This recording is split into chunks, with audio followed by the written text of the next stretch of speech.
Imagínate que un chofer de combi, un hombre que apenas gana para sobrevivir el día a día, de pronto aparece comprando más de 50 armas de fuego por un valor total de $100,000.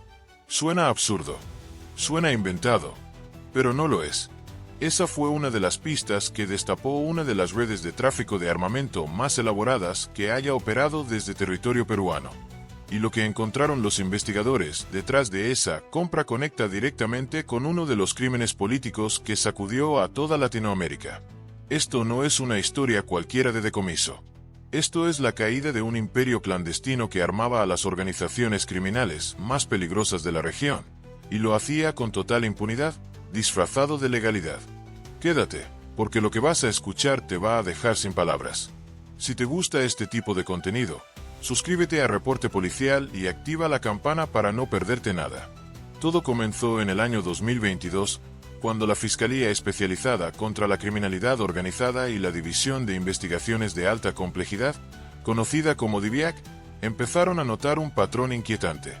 Más de 100 carabinas tipo A-15, armas semiautomáticas utilizadas legalmente para el deporte y la caza, habían sido reportadas como robadas o extraviadas en distintos puntos del país. Las denuncias llegaban de personas que, en muchos casos, no tenían los medios económicos para haber adquirido esas armas en primer lugar. Era el fiscal de crimen organizado de Lima Noroeste, Cristian Santamaría, quien junto con los agentes de la DIVIAC empezó a tirar del hilo. Y lo que encontraron fue una estructura perfectamente montada, un engranaje que funcionaba con precisión de relojería. La organización tenía un nombre en los expedientes: los abastecedores de Ventanilla y Callao, y estaba dirigida por dos cabecillas.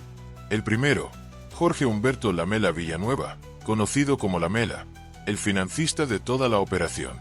El segundo, Melchor Edgar Sanginés Cabrera, alias Edgar, propietario de la empresa Armas y Municiones El Cazador, con establecimientos en el Rímac, Tumbes, Piura y Cajamarca. Pero lo que hacía especialmente peligrosa a esta red no era solo su tamaño, sino su método. Estas empresas importaban armas desde Estados Unidos y Turquía de manera completamente legal. Tenían licencias, registros, todo en regla ante la SUCAMEC. El problema venía después. Y aquí es donde la historia se pone realmente oscura, porque el sistema que habían diseñado era perversamente ingenioso. La organización captaba personas de escasos recursos económicos, gente que necesitaba dinero. Les pagaban entre 700 y 800 soles para que tramitaran licencias de uso de armas ante la SUCAMEC. Estos prestanombres recibían toda la documentación necesaria, incluyendo certificados deportivos falsos, y con eso compraban legalmente las armas que Lamela financiaba. Una vez que las armas estaban en sus manos, ocurrían dos cosas. Primero, el arma era transferida silenciosamente a miembros de la organización. Segundo, el prestanombres acudía a una comisaría y presentaba una denuncia falsa declarando que el arma había sido robada o extraviada. Con ese simple trámite, el arma desaparecía del radar oficial. Se convertía en un fantasma. Y ese fantasma terminaba en manos del crimen organizado, tanto dentro del Perú como al otro lado de la frontera, en Ecuador. Ahora bien, pensarás que esto era una operación menor. Nada más lejos de la realidad. Según las investigaciones, esta red traficó más de 500 armas entre carabinas AR-15, escopetas y pistolas de calibre 9 milímetros. Esas armas terminaron en manos de narcotraficantes, extorsionadores, sicarios y grupos dedicados a la minería ilegal que operan en ambos países.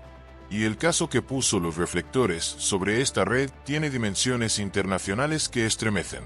Porque una de esas carabinas AR-15, que salió de una armería en Magdalena del Mar llamada Tactical Guns, habría cruzado la frontera y terminó siendo vinculada al atentado contra el excandidato presidencial ecuatoriano Fernando Villavicencio, ocurrido el 9 de agosto de 2023 en Quito.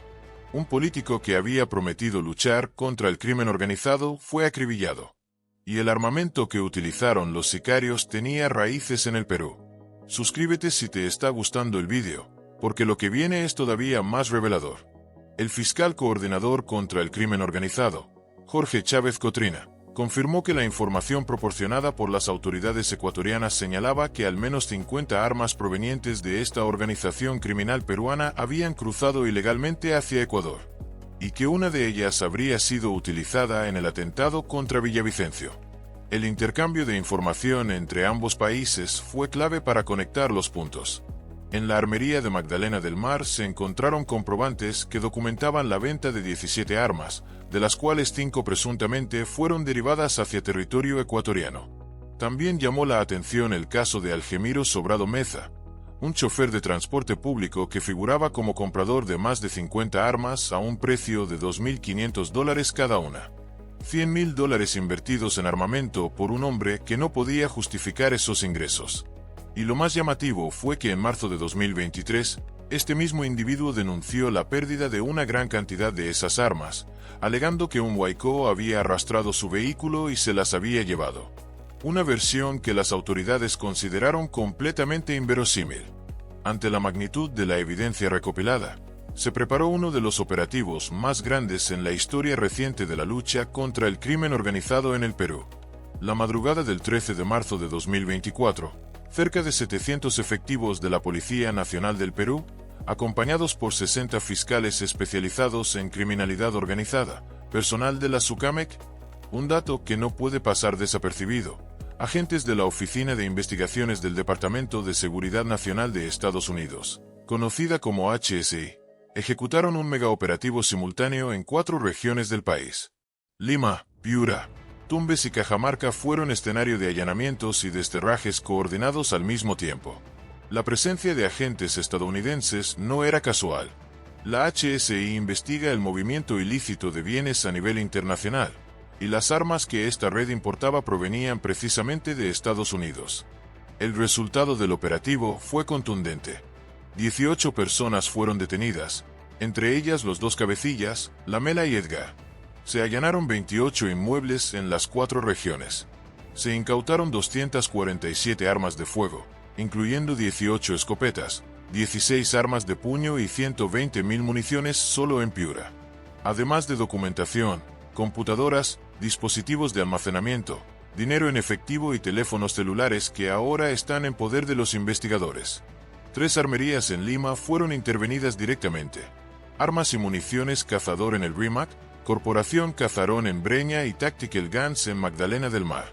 También fue allanada la Asociación Nacional de Tiro, por presuntamente haber facilitado la expedición de licencias de armas de fuego que alimentaban esta cadena criminal.